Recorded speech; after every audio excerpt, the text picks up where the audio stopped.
ನಮಸ್ಕಾರ ಸ್ನೇಹಿತರೆ, welcome back to my channel. ಇವತ್ತಿನ ಒಂದು ವಿಡಿಯೋದಲ್ಲಿ ಈಗ ಮೊದಲನೇದಾಗಿ ಗೃಹಲಕ್ಷ್ಮಿ 11-12ನೇ ಕಂತಿಗೆ ಸಂಬಂಧಪಟ್ಟ ಹಾಗೆ ಸರ್ಕಾರದಲ್ಲಿ ಸಾಕಷ್ಟು ಚರ್ಚೆಗಳು ನಡೀತಾ ಇದೆ. ಹಣ ಬರುತ್ತಾ ಇಲ್ವಾ, ಹಣ ಬರೋಲ್ಲ ಬಿಡಿ ಸರ್, ಯಾಕೆ ವಿಡಿಯೋ ಮಾಡ್ತೀರಾ, ಗೃಹಲಕ್ಷ್ಮಿ ಯೋಜನೆ 11-12ನೇ ಕಂತಿನ ಹಣ ಬರೋದೇ ಇಲ್ಲ, ಸುಮ್ಮನೆ ಯಾಕೆ ವಿಡಿಯೋ ಮಾಡಿ ಟೈಮ್ ವೇಸ್ಟ್ ಮಾಡ್ತೀರಾ ಅಂತೇಳಿ ಸಾಕಷ್ಟು ಜನ ಕಮೆಂಟನ್ನು ಮಾಡ್ತಾ ಇದ್ದಾರೆ. ಈಗ ಸರ್ಕಾರದಿಂದ ಬಂದಿರತಕ್ಕಂಥ ಅಪ್ಡೇಟನ್ನು ನಿಮಗೆ ವಿತ್ ಪ್ರೂಫ್ ಕೂಡ ನಿನ್ನೆ ತಿಳಿಸಿದ್ದೆ. ಆದರೂ ಕೂಡ ಸಾಕಷ್ಟು ಜನ ಕಮೆಂಟ್ ಮಾಡಿ ಕೇಳ್ತಾ ಇದ್ದೀರಾ, ಸರ್ ಸುಮ್ಮನೆ ಎಲ್ಲಿ ಯಾರು ಏನು ಹೇಳೇ ಇಲ್ಲ, ನೀವು ಸುಮ್ಮನೆ ವಿಡಿಯೋ ಮಾಡ್ತಾ ಇದ್ದೀರಾ ಅಂತ. ದಯವಿಟ್ಟು ಅದರಲ್ಲೂ ಟೆಲಿಗ್ರಾಮ್ ಮತ್ತು ವಾಟ್ಸಪ್ ಗ್ರೂಪ್ಗಳಲ್ಲಿ ಹಾಕಿದ್ದೀನಿ. ಸ್ವತಃ CM ಸಿದ್ದರಾಮಯ್ಯನವರೇ ಹೌದು ಬಿಡುಗಡೆ ಆಗಿಲ್ಲ, ಮೇ ತಿಂಗಳವರೆಗೂ ಕೂಡ ಜಮಾ ಮಾಡಿದ್ವಿ, ಜೂನ್ ಮತ್ತು ಜುಲೈ ತಿಂಗಳು ಹಣ ಬಿಡುಗಡೆ ಮಾಡಿಲ್ಲ, ನಾನೇ ಸ್ವತಃ ಬಿಡುಗಡೆ ಮಾಡೋದಕ್ಕೆ ಹೇಳಿದ್ದೀನಿ ಅಂತಲೂ ಕೂಡ ಸ್ಪಷ್ಟನೆಯನ್ನು ಕೊಟ್ಟಿದ್ದಾರೆ. ಈ ವಿಡಿಯೋದಲ್ಲಿ ನಿಮಗೆ ಸಾಕಷ್ಟು ವಿಚಾರಗಳು, ಗೃಹಲಕ್ಷ್ಮಿ ಅನ್ನಭಾಗ್ಯ ಯೋಜನೆಯಲ್ಲಿ ಒಂದು ದೊಡ್ಡ ಹೊಸ ಬದಲಾವಣೆ ಆಗ್ತಾ ಇದೆ, ಖಂಡಿತವಾಗ್ಲೂ ತಿಳಿಸ್ಕೊಡ್ತೀನಿ.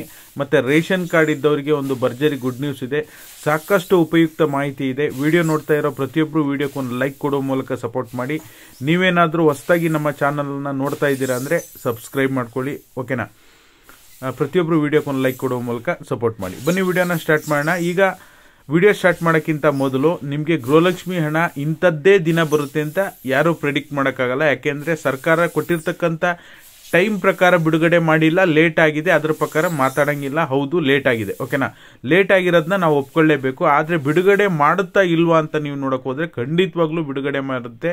ಸಚಿವೆ ಲಕ್ಷ್ಮೀ ಹೆಬ್ಬಾಳ್ಕರ್ ಮೇಡಮ್ ಹೇಳಿದ್ದು ಅದೇ, DCM DK ಶಿವಕುಮಾರ್ ಅವರು ಹೇಳಿದ್ದು ಅದೇ, ಈಗ CM ಸಿದ್ದರಾಮಯ್ಯನವರು ಕೂಡ ಹೇಳಿದ್ದಾರೆ.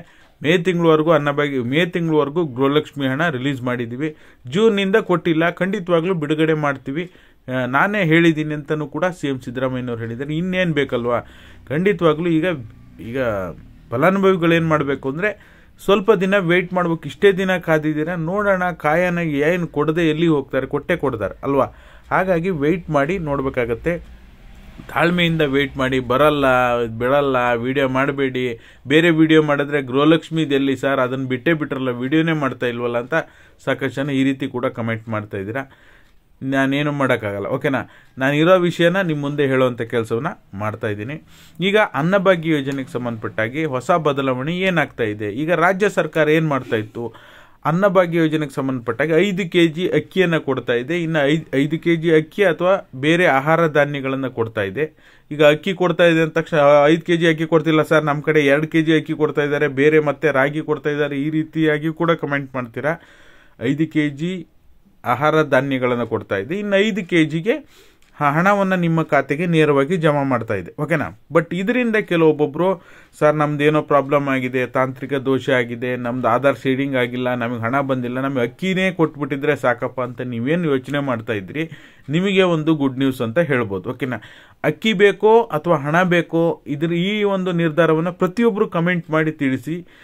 ಕೆಲವೊಬ್ಬೊಬ್ರು ಅಕ್ಕಿ ಬದಲಿಗೆ ನಮಗೆ 5 kg ಅಕ್ಕಿ ಸಾಕು ಸರ್, ನಮ್ಮ ಕುಟುಂಬಕ್ಕೆ 5 kg, ಒಬ್ಬ ವ್ಯಕ್ತಿಗೆ 5 kg ಅಕ್ಕಿ ಸಾಕು, ನಮಗೆ ಇನ್ನು ಉಳಿದಿರ್ತಕ್ಕಂಥ ಹಣ ಕೊಟ್ಟರೆ ಅನುಕೂಲ ಅಂತ ಸಾಕಷ್ಟು ಜನ ಕಮೆಂಟ್ ಮಾಡ್ತಾ ಇದ್ರಿ. ಇನ್ನು ಉಳಿದವರು ಸರ್ ಇದು 5 kg ಅಕ್ಕಿ ಕೊಟ್ಟು 5 kg ಹಣ ನಮಗೆ ಸಿಗೋದೇ ಇಲ್ಲ, ಅದು ಬೇಡ, ಎಲ್ಲರಿಗೂ 10 kg ಅಕ್ಕಿ ಕೊಟ್ಬಿಟ್ರೆ, ಒಬ್ಬೊಬ್ರಿಗೆ 10 kg ಅಕ್ಕಿ ಕೊಟ್ಬಿಟ್ರೆ ರಗಳೇ ಇಲ್ಲ ಸರ್, ಇದೆಲ್ಲರಿಗೂ ಬಂದರೆ ಒಳ್ಳೇದೇ ಅಂತ ಹೇಳಿ ಇದಕ್ಕೆ ಸಂಬಂಧಪಟ್ಟಾಗೆ ಸರ್ಕಾರ ಕೂಡ ಸರ್ವೆ ಮಾಡಿತ್ತು. ಇದರಲ್ಲಿ ಅಕ್ಕಿನೇ ಬೇಕು ಅಂತ ಹೇಳಿ ಸಾಕಷ್ಟು ಜನ ಕೇಳ್ತಾ ಇದ್ರು ಅಂತ. ಹಾಗಾಗಿ ಅನ್ನಭಾಗ್ಯ ಫಲಾನುಭವಿಗಳಿಗೆ ಒಂದು ಗುಡ್ ನ್ಯೂಸ್ ಅಂತಲೇ ಹೇಳ್ಬೋದು. ಈಗ ಅಕ್ಕಿನೇ ಬೇಕು ಅನ್ನೋರಿಗೆ ಏನಪ್ಪ ಗುಡ್ ನ್ಯೂಸ್ ಅಂದರೆ, ಈಗ 34 ರೂಪಾಯಿ ಕೊಡ್ತೀವಿ ಕೊಡಿ ಅಂತ ಹೇಳಿ ಕೇಂದ್ರ ಸರ್ಕಾರದ ಬಳಿ ರಾಜ್ಯ ಸರ್ಕಾರ ಆವಾಗ ಹೋಗಿತ್ತು, ಈಗ ಸುಮಾರು ಒಂದು 7-8 ತಿಂಗಳ ಹಿಂದೆ. ಬಟ್ ಆದರೆ ಕೇಂದ್ರ ಸರ್ಕಾರ ಈಗ ನಮ್ಮಲ್ಲಿ ಇರ್ತಕ್ಕಂಥ ಲಭ್ಯವಿರುವ ಅಕ್ಕಿಯನ್ನು ನಾವು ಅದನ್ನು ರಿಸರ್ವ್ ಮಾಡಿ ಇಟ್ಟಿದ್ದೀವಿ, ಅದನ್ನು ಕೊಡೋಕ್ಕಾಗಲ್ಲ ಅಂತ ಹೇಳಿತ್ತು. ಬಟ್ ಈಗ ಮಳೆಗಾಲ ಜಾಸ್ತಿ ಆಗಿರೋದ್ರಿಂದ ಮತ್ತೆ ಮುಂದೆ ಭತ್ತ ಬೆಳೆ ಜಾಸ್ತಿ ಬರೋದ್ರಿಂದ ಹಾಗಾಗಿ ಈಗ ನಾವು 28 ರೂಪಾಯಿ kg ಹಂಗೆ ಅಕ್ಕಿಯನ್ನು ದೇಶದ ಎಲ್ಲ ರಾಜ್ಯಗಳಿಗೂ ಕೂಡ ಕೊಡ್ತೀವಿ ಅಂತ ಹೇಳಿ ಪ್ರಹ್ಲಾದ್ ಜೋಶಿ ಅವರು ಮಾಹಿತಿಯನ್ನು, ಕೇಂದ್ರ ಸರ್ಕಾರದ ಮಂತ್ರಿ ಆಗಿರ್ತಕ್ಕಂಥವರು ಮಾಹಿತಿಯನ್ನು ಕೊಟ್ಟಿದ್ದಾರೆ. ಹಾಗಾಗಿ ಎಲ್ಲರಿಗೂ ಕೂಡ ಒಂದು ಗುಡ್ ನ್ಯೂಸ್ ಅಂತ ಹೇಳ್ಬೋದು. 34 ರೂಪಾಯಿ ಇಲ್ಲ 28 ರೂಪಾಯಿಗೆ ಕೊಡ್ತಾ ಇದ್ದೀವಿ ಅಂದರೆ ಏನು ಹಣ ನಿಮ್ಮ ಖಾತೆಗೆ ಜಮಾ ಆಗುತ್ತಲ್ಲ, ಅದರ ಬದಲಾಗಿ ಅಕ್ಕಿಯನ್ನೇ ಕೊಂಡ್ಕೊಂಡು ರಾಜ್ಯ ಸರ್ಕಾರ ನಿಮಗೆ ಕೊಡುವಂಥ ಸಾಧ್ಯತೆ ಇದೆ. ಇದು ಆಗಸ್ಟಿಂದ, ಈಗ ಜುಲೈ ತಿಂಗಳ ಹಣ ಬಿಡುಗಡೆ ಮಾಡ್ತಾರೆ, ಇದು ಆಗಸ್ಟಿಂದ ಎಫೆಕ್ಟ್ ಆಗುತ್ತೋ ಸೆಪ್ಟೆಂಬರಿಂದ ಎಫೆಕ್ಟ್ ಆಗುತ್ತೋ ನೋಡಬೇಕು. ಬಟ್ ಅನ್ನಭಾಗ್ಯ ಯೋಜನೆಯಡಿ ನಿಮಗೆ ಹಣದ ಬದಲು ಅಕ್ಕಿಯನ್ನೇ 10 kg ಕೊಡುವಂಥ ಸಾಧ್ಯತೆ ಮುಂದಿನ ದಿನಗಳಲ್ಲಿ ನಿಮಗೆ ಇದೆ ಅಂತ ಹೇಳ್ಬೋದು. ಓಕೆನಾ. ಲೋಕಸಭಾ ಚುನಾವಣೆ ಫಲಿತಾಂಶದ ನಂತರ ನಿಮಗೆ ಈಗ ಆಲ್ರೆಡಿ ಏಪ್ರಿಲ್, ಮೇ, ಜೂನ್ ತಿಂಗಳ ಅನ್ನಭಾಗ್ಯ ಹಣ ಜಮಾ ಆಗಿರುವ ಪ್ರೂಫನ್ನು ನಿಮಗೆ ಇಲ್ಲಿ ಸ್ಕ್ರೀನಲ್ಲಿ ಇಟ್ಟಿದ್ದೀನಿ ನೋಡಿ. ನಾನು ನಿಮಗೆ ಹೇಳಿದ್ದೆ ಲಾಸ್ಟ್ ಒಂದು 2-3 ದಿನದ ಹಿಂದೆ DBT ಕರ್ನಾಟಕ ಆ್ಯಪಲ್ಲಿ ಇನ್ನೂ ಅಪ್ಡೇಟ್ ಆಗಿಲ್ಲ, ಲೈವ್ ಪ್ರೂಫನ್ನು ತೋರಿಸ್ತೀನಿ ಅಂತ ಮೆಸೇಜನ್ನು ಮಾತ್ರ ತೋರಿಸಿದ್ದೆ. 27/7/2024 ನಾನೇನು ರೆಗ್ಯುಲರ್ ತೋರಿಸ್ತೀನಿಲ್ಲ, ಆ ಡೇಟ್ ಇಲ್ಲಿ ಮೆನ್ಷನ್ ಆಗಿದೆ ನೋಡಿ. ಇವರಿಗೆ ಜೂನ್ ತಿಂಗಳವರೆಗೂ ಕೂಡ ಹಣ ಜಮಾ ಆಗಿದೆ. ಕೆಲವೊಬ್ಬೊಬ್ಬರು ನೀವು ಕ್ಲಿಯರಾಗಿ ಚೆಕ್ ಮಾಡ್ಕೋಬೇಕು ಅಂದರೆ ಈ 2024-25 ಕರೆಂಟ್ ಇಯರ್ ಅಂತ ಇದೆಯಲ್ಲ, ಅದ್ರ ಮೇಲೆ ಸೆಲೆಕ್ಟ್ ಮಾಡಿದ್ರೆ ಅನ್ನಭಾಗ್ಯ ಯೋಜನೆಗೆ ಸಂಬಂಧಪಟ್ಟಾಗೆ ನಿಮಗೆ 4 ಕಂತುಗಳು ಜಮಾ ಆಗಿದ್ದರೆ ಜುಲೈ ತಿಂಗಳ ಅನ್ನಭಾಗ್ಯ ಹಣ ಜಮಾ ಆಗಿದೆ ಅಂತ. ಬರೀ 3 ಕಂತು ಜಮಾ ಆಗಿತ್ತು ಅಂದರೆ ಅದು ಏಪ್ರಿಲ್, ಮೇ, ಜೂನ್ 3 ತಿಂಗಳ ಹಣ ಮಾತ್ರ ಜಮಾ ಆಗಿದೆ ಅಂತ ಅರ್ಥ. ಓಕೆನಾ.